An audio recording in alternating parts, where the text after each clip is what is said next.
السلام عليكم ورحمة الله وبركاته. أخباركم أحبابي الكرام؟ دمتم بخير. آخر فيديو نزلناه اللي هو يوم الحد اللي هو عن الحي الأول. نزلنا لفينا في الحي الأول، صورنا قطع، والمفروض النهارده كنا هننزل على الحي الأول برضو، وكنت هتشوفوا برضو بقية الأرقام والقطع، لكن للأسف أنا مش موجود في التجمع فما نزلتش.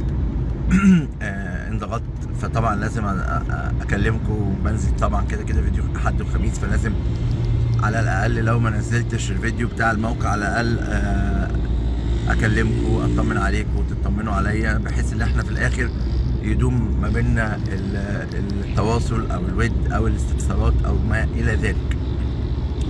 مبدئيا انا مش ناسي القطع بتاعت حرف الايه لمتابعي اللي قال لي 113 114 ايه في الحي الاول، مش ناسيهم.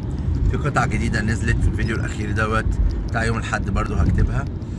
انا هكمل لسه الحي الاول، وبعد كده ممكن ادخل على الحي الثالث والحي الرابع والحي الخامس. الحي الرابع انا عارف ان الموضوع هيبقى صعب جدا، ربنا يعيننا عليه. سلسله الفيديوهات ديت صعوبتها في ان انت بتنزل الاراضي او المواقع على الطبيعه، وبتنزل بارقام قطع بتتبعت لك، وفي نفس الوقت انت عايز، يعني انا ممكن قبل كده كنت بنزل اصور مثلا 5-6 فيديوهات، لان الاحداث مش متلاحقه بشكل كبير في المنطقه، فبصور مثلا 5-6 فيديوهات وبتتعرض عليكم في خلال الاسبوعين او الثلاثه او الشهر. لكن المره دي لازم اصور كل اسبوع فيديوهين بشكل حديث، علشان خاطر انتوا لما بتبعتوا لي الارقام بشكل ابديت، بحيث ان انا قدر المستطاع الحق اصورها لكم على الطبيعه، وما اثرش معايا حد لو طلب اي قطعه من القطع اللي هو عايزني اصورها. اتمنى ان سلسله الفيديوهات دي تكون عجبتكم، وان شاء الله نكمل فيها. هي مرهقه شويه بالنسبه لي، لكن بتعليقاتكم وبدعائكم وبحبكم الموضوع بيهون. ربنا يتقبل اهم حاجه، ويجعل نيتنا دايما لله وفي الخير، وما يغيرش علينا.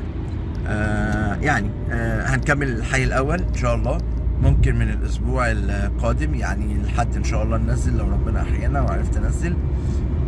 ما كانش هيبقى خميس، يعني اقصى حاجه ممكن نبدا تاني من الخميس، مش ده الخميس الجاي لو ما عرفتش انزل حد لاي ظرف طارئ عندي. لكن احنا مع بعض وبنكمل، وان شاء الله ربنا يقدر لنا ويقدر لكم الخير، ونشوفكم على خير دايما.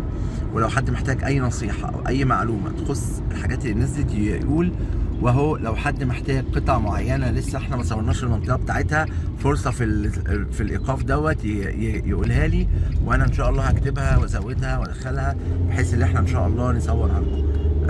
دمتم بخير.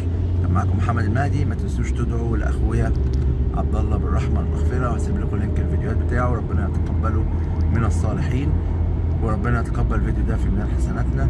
دمتم بخير، والسلام عليكم ورحمه الله وبركاته.